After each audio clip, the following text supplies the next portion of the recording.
All right. Thank you guys for joining us today. My name is Lexi Reynolds, and on behalf of Stratus 10 and AWS, I want to welcome you to the live AWS cost optimization webinar series. As everyone is getting settled in, I do have a few housekeeping items. I've placed all attendees in listen only mode, but we do have time set aside at the end of the presentation to answer questions. So I encourage you to submit any questions throughout the presentations using the webinar control panel chat function. We will also be recording today's session, and we will send you a link and a copy of the slides by email so you can share with your colleagues and review.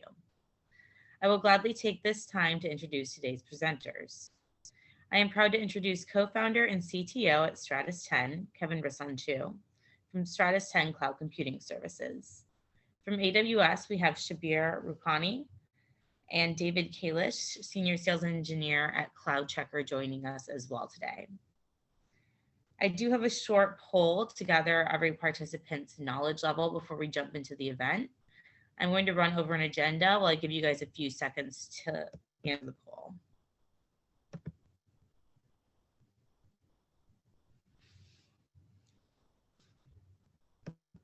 Today we will be starting our kickoff with AWS and some introductions, followed by a presentation from Stratus 10 on AWS budgets. Then we'll dive into cost optimization billing basics, followed by a live guide with CloudCheckr. And at the end of the event, we'll have 5 to 10 minutes opened up for some questions. At that time, we can answer any questions you've had throughout the event. All right, I'll give everyone a second and polling now. And I'm going to pass it off to you, Shabir. All right. Good morning, everybody. My name is Shabir Rupani. I'm a senior solutions architect at AWS. I work in the APN arm of AWS, helping partners like Stratus 10 on their cloud journey. So today, as Lexi mentioned, we'll talk about cost optimization on AWS. So uh, So AWS provides you several tools that to gain visibility into your costs. So using consolidated billing, you could aggregate costs from multiple accounts and do analysis on that using Cost Explorer, or aggregate them using cost allocation tags, and also use budgets to monitor and raise alarms. So, we want our customers to have that total visibility for the cost. So you have, from a simple environment to a complex environment, you would use a lot of different tools to enable your team to analyze your costs. So tools like get the monthly invoice that you can download from the console. And also you use the AWS billing console, which gives you a breakdown by service. And you could use AWS Cost Explorer to do further deep dive into the costs, and also use AWS Budgets. You also have, have the ability to create that DIY dashboards using QuickSight and other tools that are available.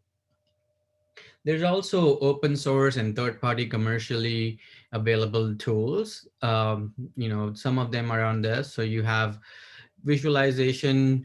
There is actually AWScostlabs.com. It's a very good lab that guides you through how you can visualize using AWS CUR, AWS CUR, and AWS QuickSight.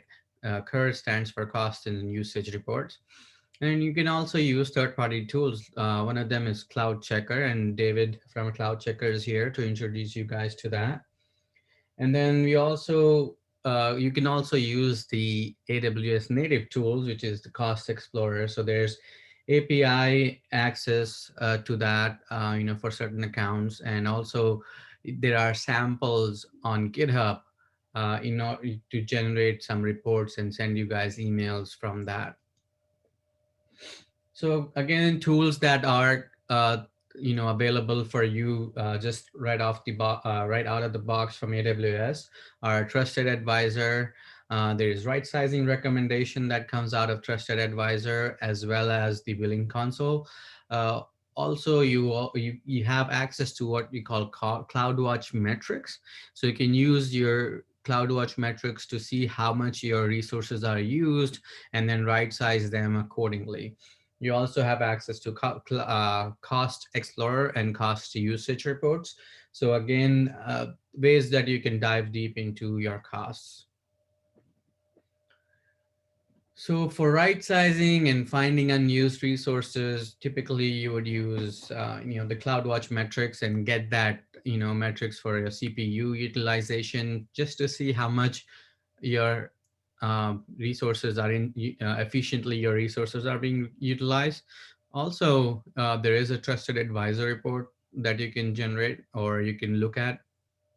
So one of the things that I always recommend our customers do is to do this trusted advisor, create a schedule to look at the trusted advisor report and identify things that come out of it. It not only just focuses on cost, it also has aspects for security and reliability built into it. So you would want to take a look at that whenever possible.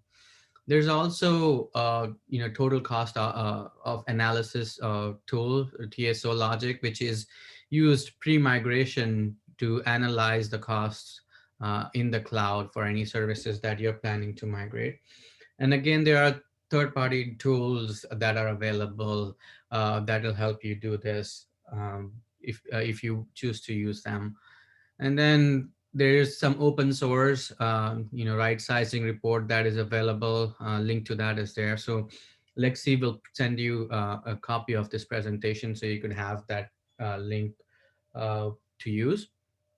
And then again, Netflix has created something called a janitor monkey that actually auto decommissions unused resources. There's a link to that that you can use.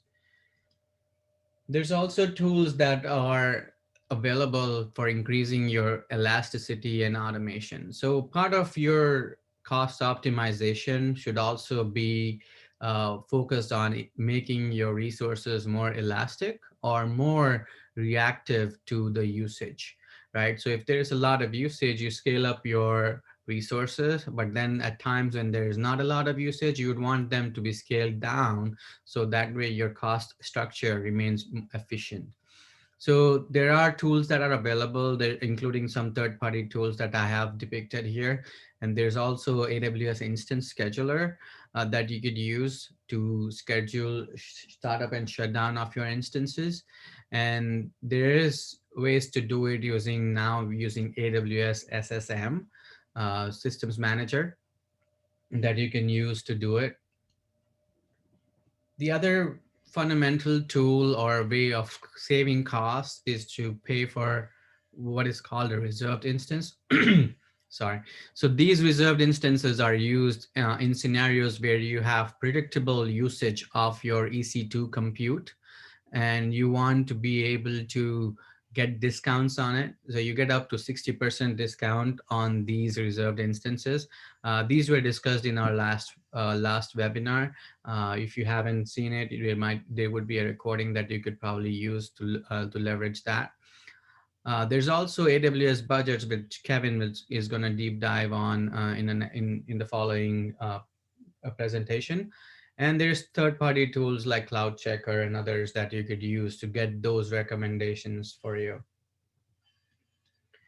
So I'll leave you guys with some links to all of these tools that I've talked about.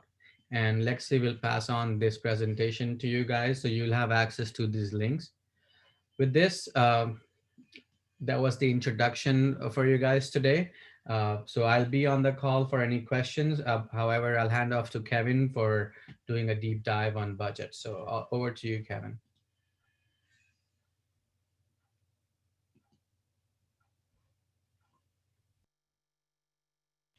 Kevin, you there? Yeah, sorry about that. That was a double mute that got me. All righty, thank you, everybody. We are going to jump right in. We're going to actually talk a little bit about the billing basics, and then we'll jump into the budgets. So, all righty. Hopefully everybody can see my screen okay. So as Shabir mentioned, there's quite a few items that AWS provides you with, and understanding the billing around AWS and how they present the data to you goes a long way to understanding how you manage and maintain your costs. So we're going to real briefly cover billing basics, the billing console and cost management console, and then high level touch on some of the tools that AWS presents and how you navigate them. And then we'll dig into budgets as well. So AWS operates as pay-as-you-go model. Basically, you are just paying for what you are using. You don't have to commit to any sort of spend like you would in a traditional on-premise. You can easily adapt and change your business needs without over committing on your budget, and it allows you to improve your responsiveness to any change. There are opportunities for you to pay less using the tiered pricing model that AWS offers. This is default, so you don't actually have to opt into it. It's just the more you use, the more discount that's offered to you. The option for reserving, where you know you're going to need a certain level of service from AWS, particularly around EC2 or RDS, and you know you'll need it for a long term, there is an opportunity to reserve your capacity. And with reservations, you can save up to 75% over equivalent on-demand capacity. There are different options when you're making reservations, from all upfront, partial upfront, to no upfront. And when you're buying these reservations, the larger upfront payment that you do, the greater the discount you'll receive. And in order to maximize your savings, you can pay for your annual or 3-year payments all upfront to receive that largest discount.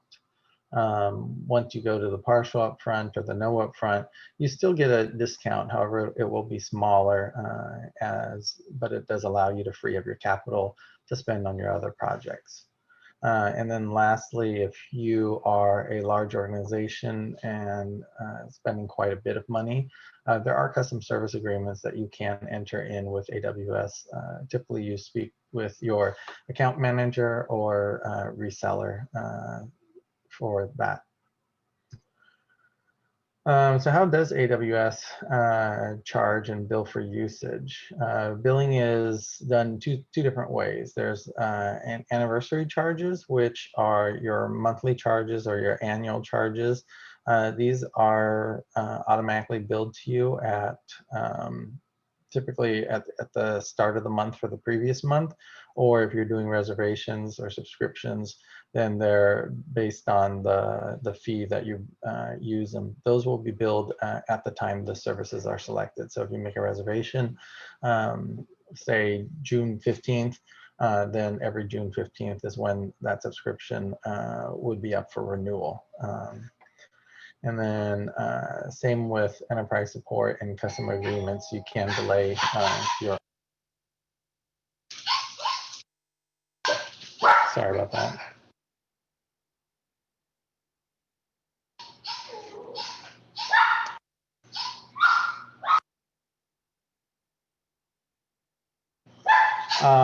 With consolidated billing, if you're using.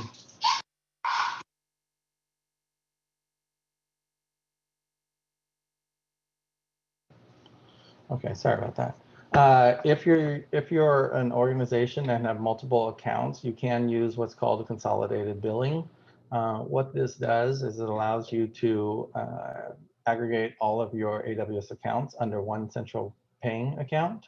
That paying account is known as the owner of an AWS organization for billing purposes. And then all the sub-accounts that are linked to it pass their costs and usage to that payer account for payment. So what the benefit of this is it gives you one bill It provides easy tracking for usage, volume discounts. So where you can look at the individual AWS accounts in their regular usage or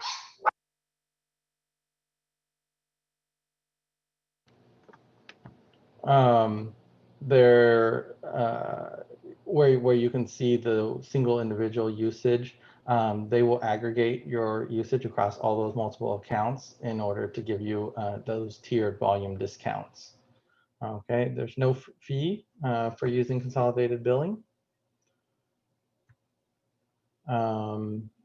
Quick look over at the base billing and console management service that AWS provides for you. This gives you a summary of your current spend and a projection of your future spend for the current month, and then also a list of what services you are utilizing at the time. So next up is the bills page. This provides you with your back history of each of the usage months as you select, and it allows you visually to drill down into the various services and accounts and see what's going on there, and doing any sort of additional account usage, and will reflect any credits that you have as well, will show up here. Your payment history page will show you all payments, all invoices that you may have if you're signed up under invoicing terms. Otherwise, it'll show all your invoices paid via the credit card that you have on file. Credits page is also off of this main billing area. This is where you put in your AWS credits or AWS credits that have been applied to your account. And it provides you with basically the amount you have used, the amount you have remaining, and then what applicable services there are, along with when they will expire. Credits do apply based on soonest expiring, followed by the least number of applicable products, and lastly, the oldest credits is the order in which they're consumed. For billing preferences, you can select to have your invoices sent on a monthly basis to you via PDF by email. Also, if you're utilizing consolidated billing, there is the ability to disable your credit sharing as well as your reserved instance discounts. And basically what this does is it keeps the reservations and the credits in the account that they were applied to. Please note though that this may increase your AWS usage overall because you no longer take advantage of some of those consolidated billing methodology.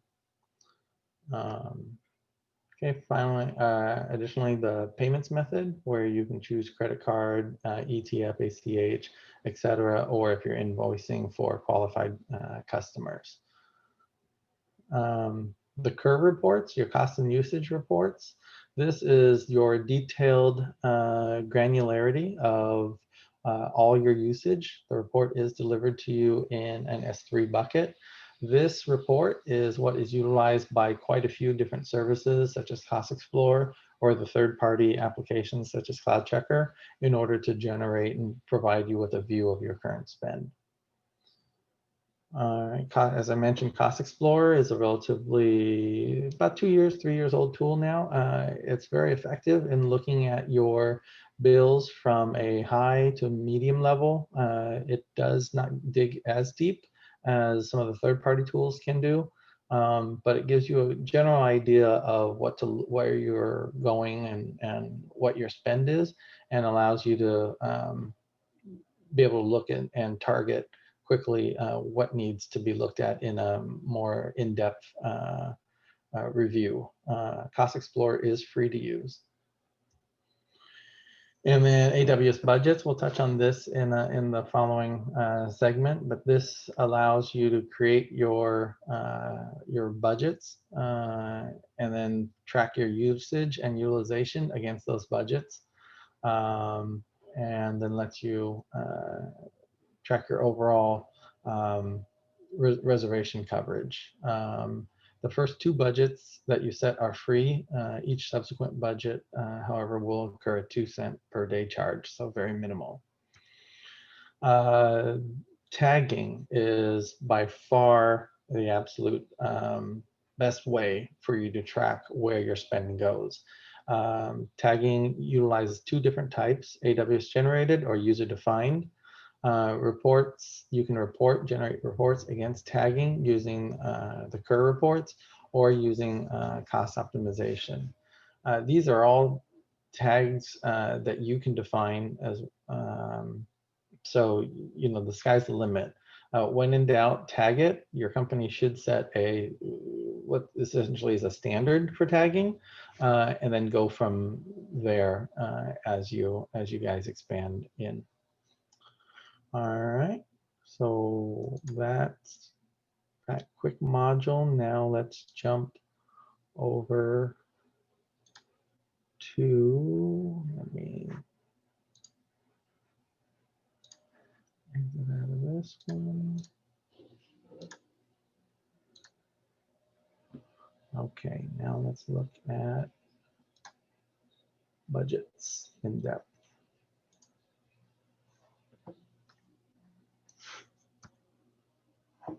Okay, the agenda for this one will be a little bit more expensive, looking at your budgets, your costs, utilization, RIs, and all sorts of reporting options and other services that are available to you. Okay, like many aspects of AWS, budgets are configurable and can be customized based on a customer's needs. So let's look at basic questions around budget functionality. So first would be, what is an AWS budget and how does it work? Using AWS budgets, you can set a budget that alerts you when you exceed or are forecasted to exceed your budgeted costs or usage amount. 4 types of budgets that you can create: a cost budget, usage budget, RI utilization budget, or RI coverage budget. The cost budget allows you to plan how much you're using. Utilization allows you to plan how much you are using from a usage, not a dollar spend. RI utilization budgets allow you to define utilization thresholds and then send you alerts when your RIs fall below those thresholds. The coverage budget allows you to receive alerts when the number of your instance hours that are covered by RIs fall below a certain threshold. What about what kinds of dimensions can be used to create a budget?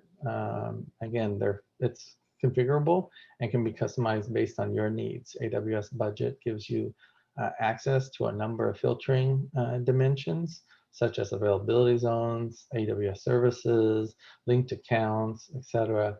And so it allows you to create a budget that is tracked on a monthly, quarterly, or yearly cadence. So how many budgets can you create?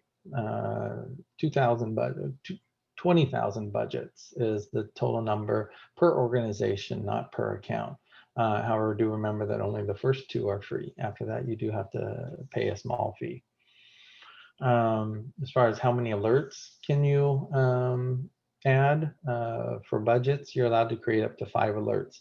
Each alert will be sent to 10 email subscribers, or it can be published to an SNS topic where you can have an unlimited number of subscribers. Is there a cost associated with using budgets? As I mentioned, yes, the first 2 are free. After that, it's 2 cents per day per budget. My budget for this year was recently approved. Can I create a budget starting from last month? Unfortunately, no, budgets are not retroactive. So now that we have a foundation for knowledge around budgets, let's walk through how to navigate the budget activities and set up a budget. So AWS Budgets provides you with a quick way to see your usage to date and current estimates and charges. It also gives you the ability to set custom budgets that alert you when your usage or cost exceeds your budget amount. Updates to budget status occurs several times a day, and by default, members' accounts of the organization can create their own budgets, but cannot create and edit budgets for those of other users or accounts. And then if you want to receive notifications, say from your cell phone provider that you're nearing your data cap limit, think budgets as something very similar to that. It allows you to understand what is appropriate benchmarks for what you set. And then it takes the to-date charges into account in their calculations, and it can also be triggered based on your predicted usage.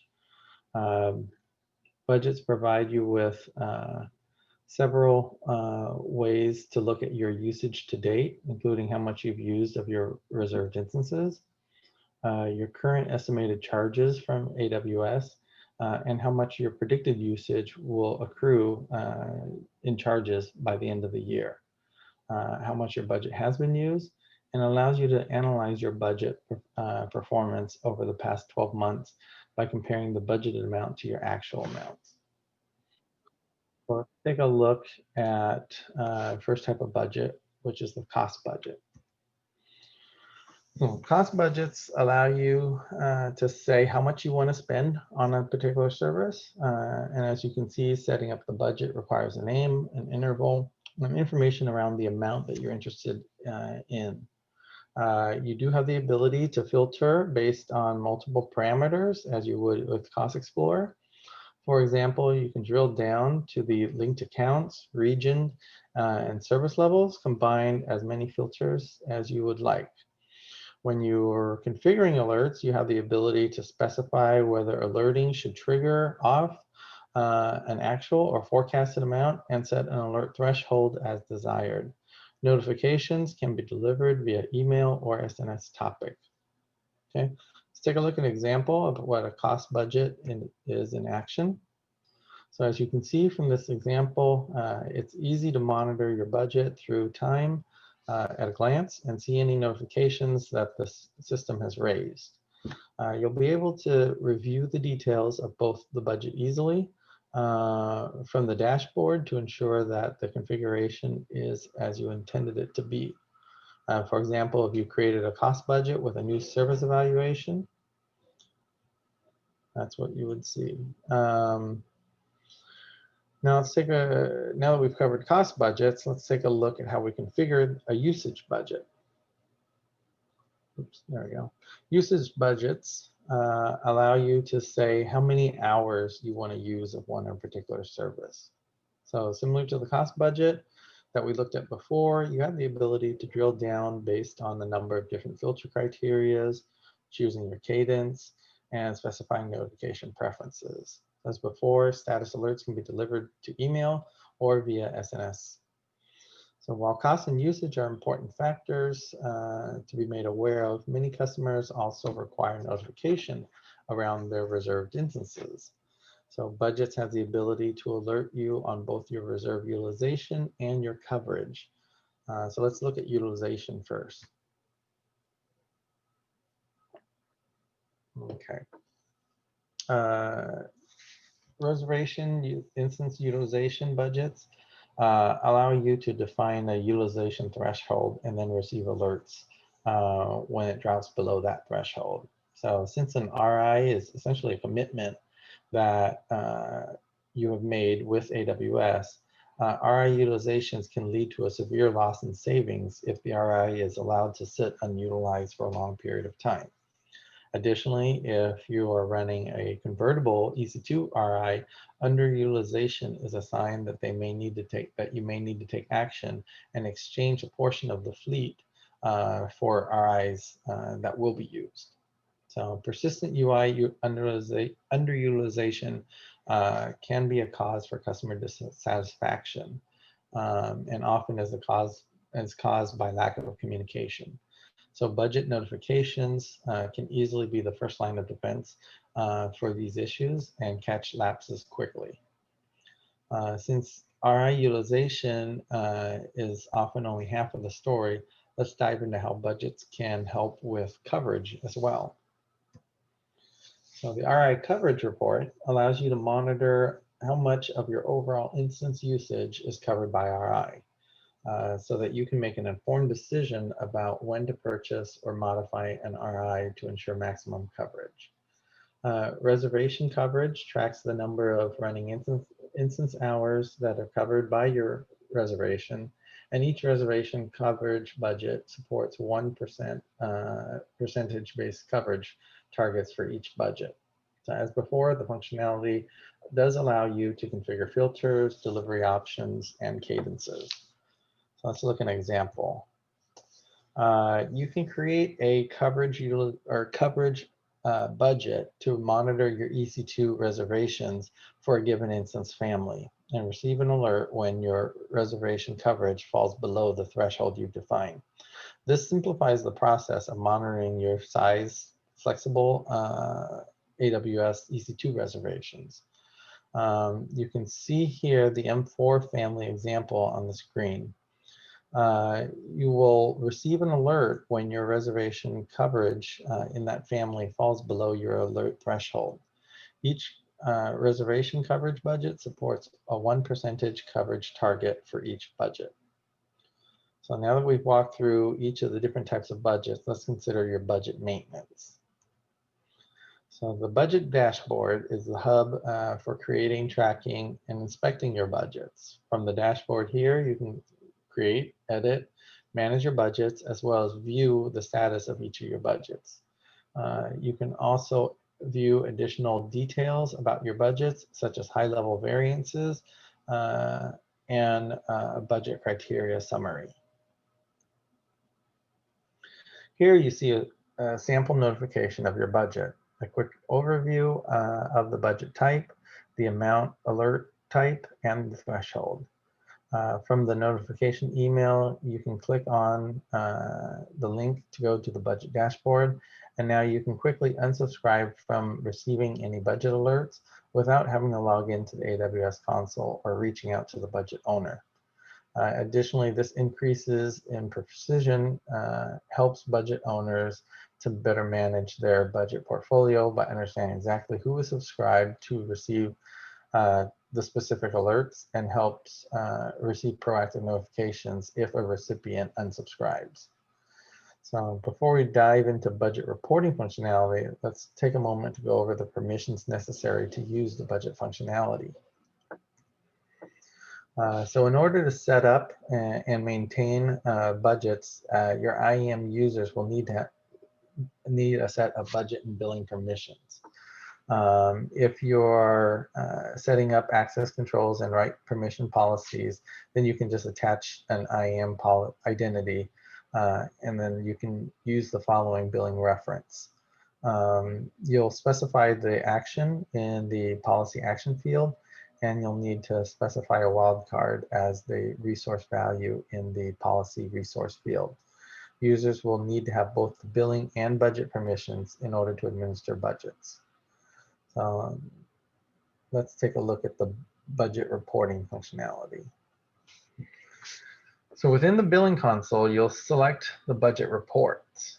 You'll be able to select create budget reports, which opens the creation wizard you see on the side. The creation wizard does allow you to select your budgets that you'd like to include in the report, configure email delivery settings, and confirm the configuration before the report is created.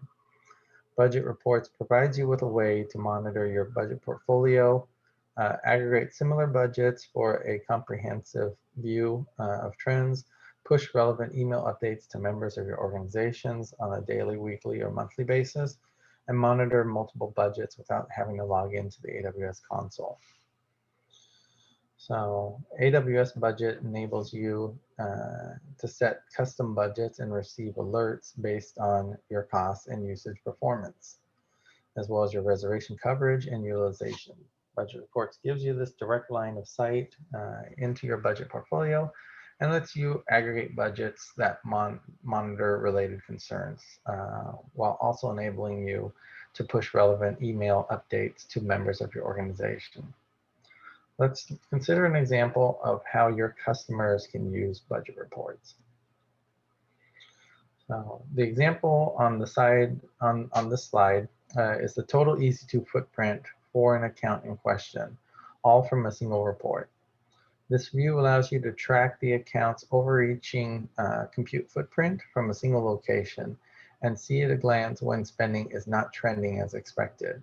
As an example, you can create a report to monitor all of your application budgets across development, testing, and production environments. Similarly, you can aggregate and track all your budgets related to a certain team or project. Okay. Let's summarize a few main points about your budget reports. So budget reports can email up to 50 participants, and you can leverage email distribution lists as long as they're configured to receive external mail. You can create up to 50 reports per standalone account or with AWS organizations on the master account. Report costs are a penny per report delivered, and delivery can be configured to occur on a daily, weekly, or monthly basis.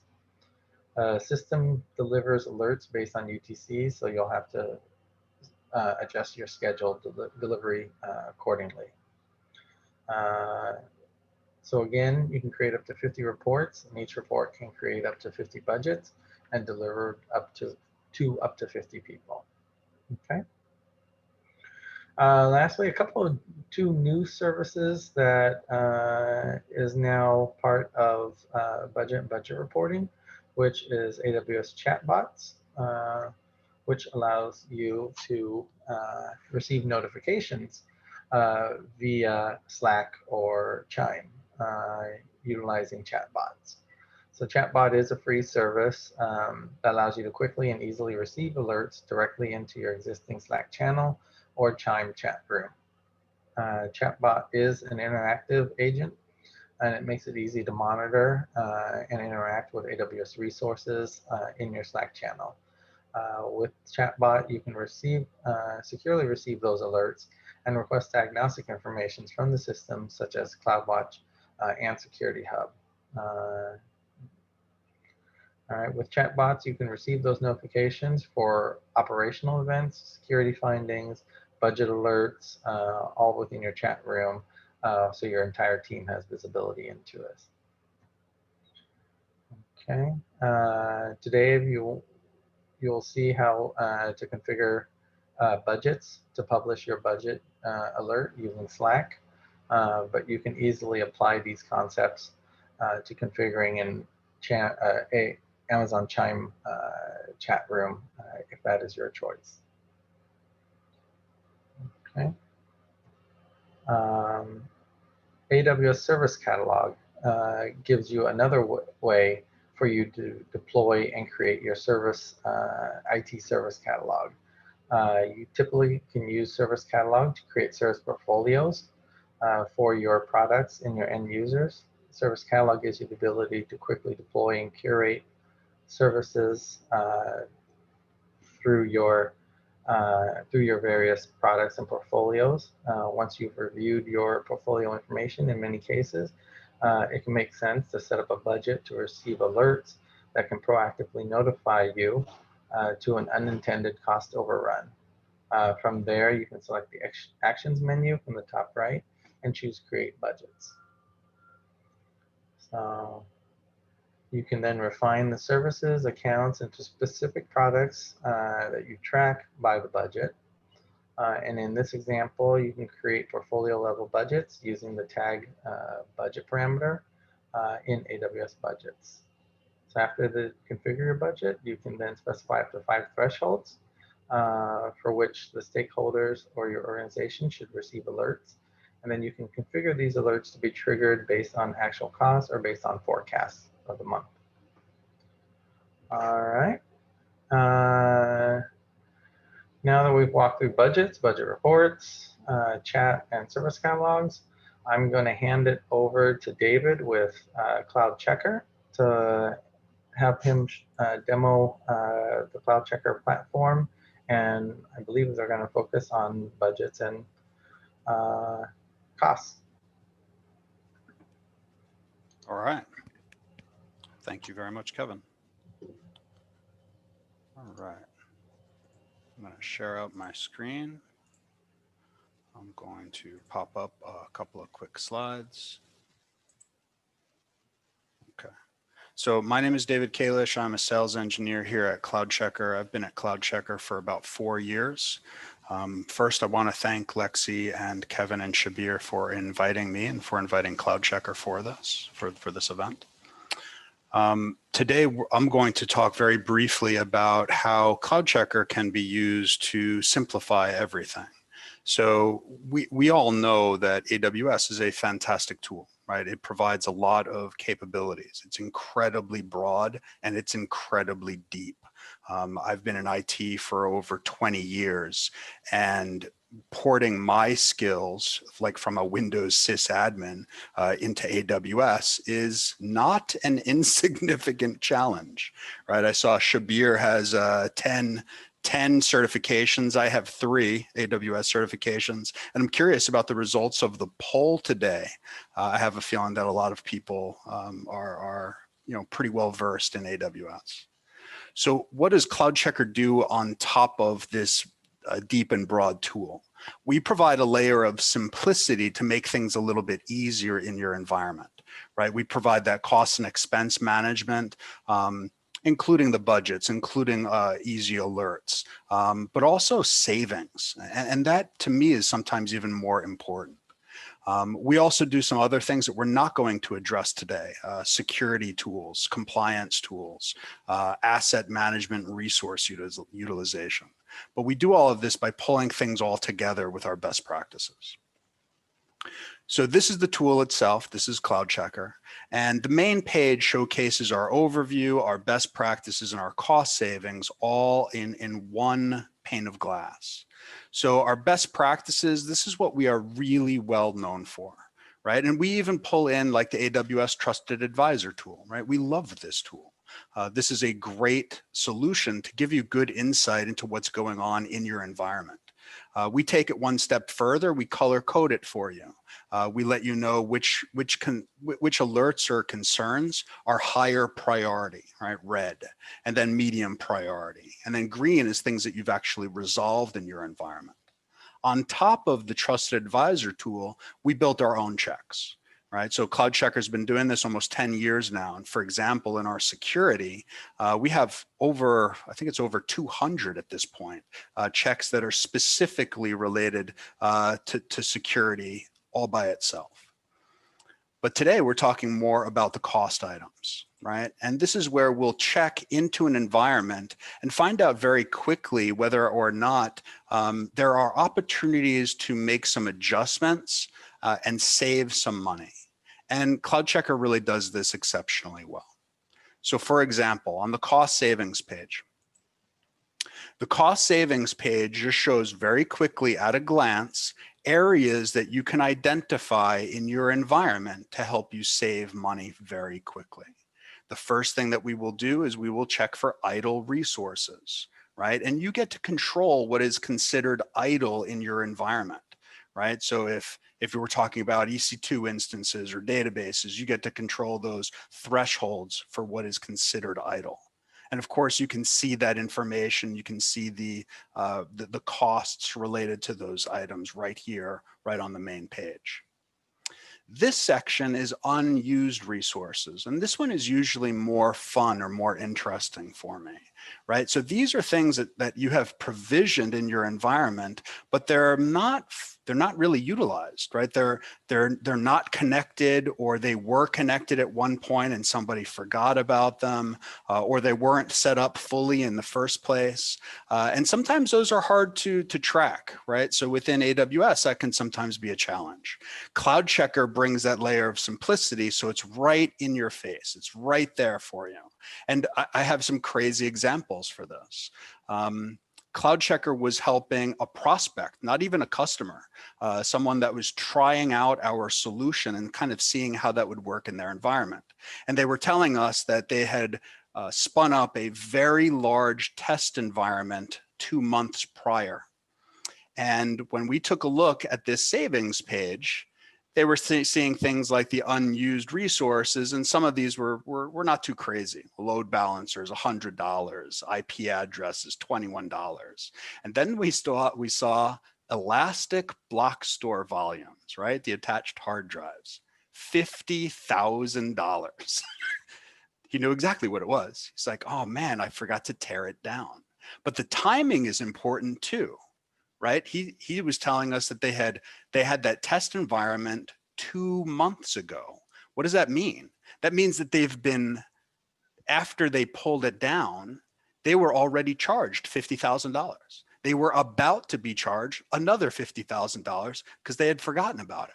Using CloudCheckr, we were able to help them save 50 grand in a matter of just a few hours, right? Very helpful, very eye-opening.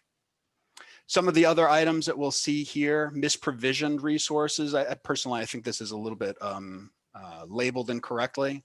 This is things where we're taking a look at one type of a database, and there are other databases that may be more cost efficient for you. It may not necessarily be misprovisioned, but there are additional opportunities for savings. Previous generation, this one is very interesting. So CloudCheckr provides a very simple way to kind of take a look at your, for example, EC2 instances and tell you what class they are, right? I've seen organizations that have C1s and C2s in play. That's like, it's like 6 years old, 7 years old, 8 years old, right? Those are very old systems. And generally you get a 2-for-1 sale from a CloudCheckr perspective when you move to a newer system or EC2 instance class, right? You're getting better performance and you're usually getting a better price. Gaming companies are notorious about this. They'll set up a gaming system like a server and they just let it go, right? They don't make any changes. The users are playing, they're doing their thing. They don't want to look at it again. So sometimes CloudCheckr will give them recommendations for making changes. RIs, reserved instances. This is something that CloudCheckr does exceptionally well. We can give you a look at your environment. So for example, here, let me show you. This is our page that does reserved instance recommendations. And this goes a little bit deeper than what you sometimes get with your native tools, depending on what's of interest to you. For example, things like break-even time. Right? People might want to know exactly how long it's going to take to actually break even on an upfront payment, whether it's partial or all upfront. And of course, we run all of the numbers for you using AWS data directly, so we can tell you very quickly which opportunities make the most sense. Right? And generally speaking, you want to make sure you're using something, right? If you're running on-demand instances, we all know that's the most expensive. So going from on-demand to anything else, whether it's savings plans or reserved instances, in terms of finance, definitely in your best interest. And we've helped customers save hundreds of thousands of dollars per month, giving them recommendations for RIs. Lots of opportunities here. Closely related to this is right sizing. So right sizing is sometimes overlooked, right? A lot of organizations, very specifically, they will spin up instances and then they just let those instances run, right? And typically what do? We build the instances way too big so that we don't have any problems or issues, right? And that stems from being, back in the day when I used to, provision a blade server in a rack in a server room, right? You bought that hoping that it would last 3 years, 4 years, 5 years. So it had to be gigantic. So a lot of people, when they provision an instance, they're automatically provisioning that instance very large. But then we don't go back and we revisit or take a look at the metrics on those machines and say, hey, wait a minute, we might be able to save some money here.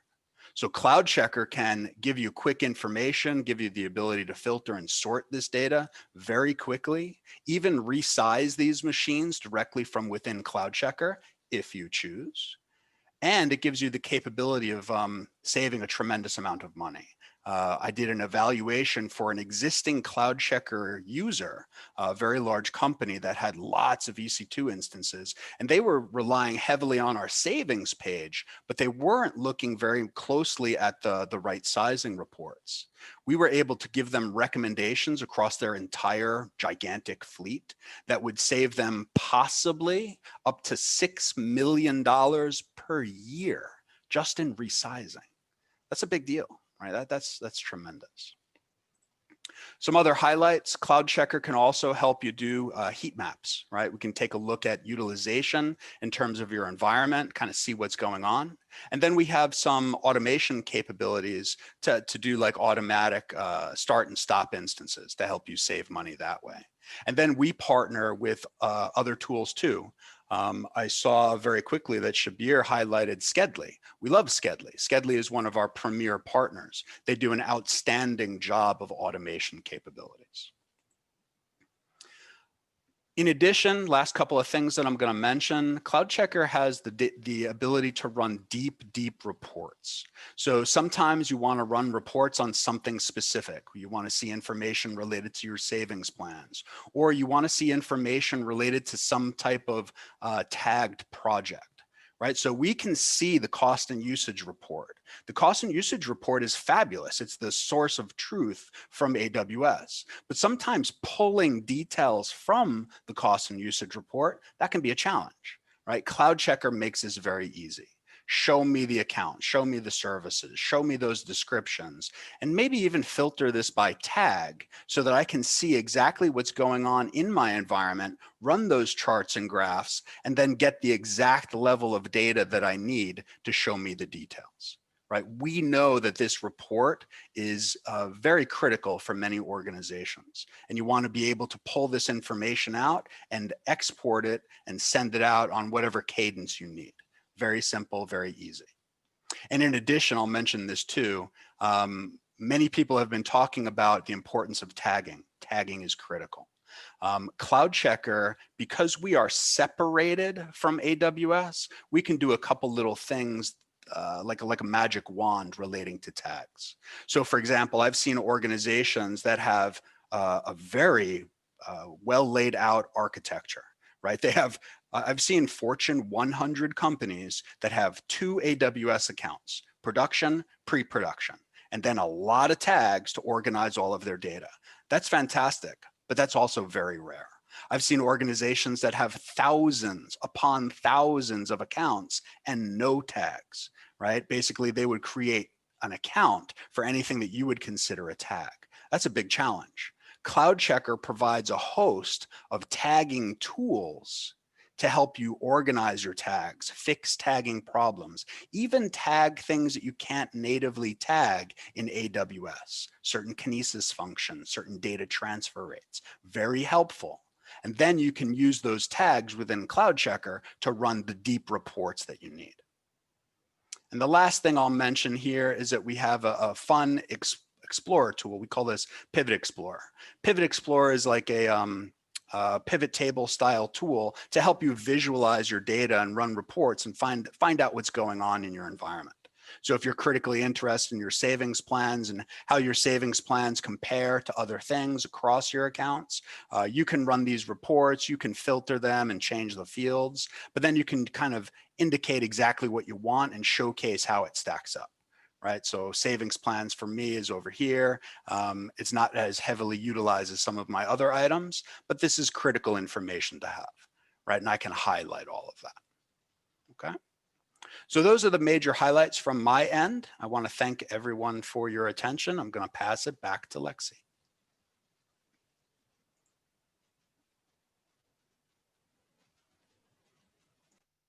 Awesome. Now we're going to open the floor to questions and answers. I think we do have a few.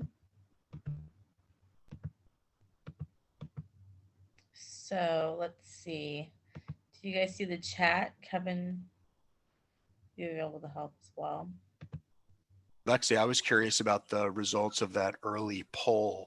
How many people had significant experience or even certifications with AWS? Yeah, it looks like we have someone that claims to be an expert. One second.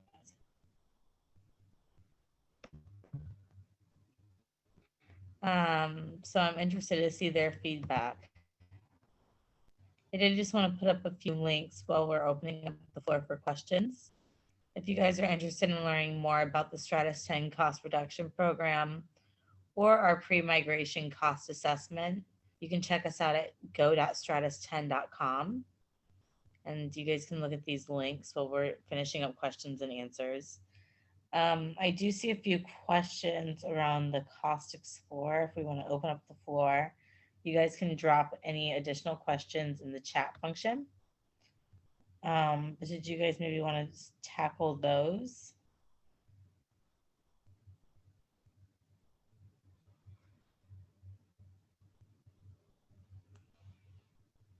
Kevin or Shabir, do you guys see the questions in the chat?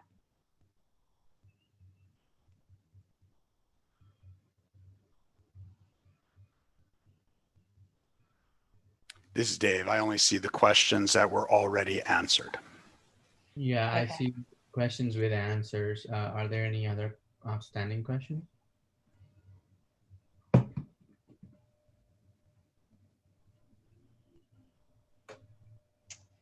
All right, well, I will be sending the slides as well as this recording if there are no other questions.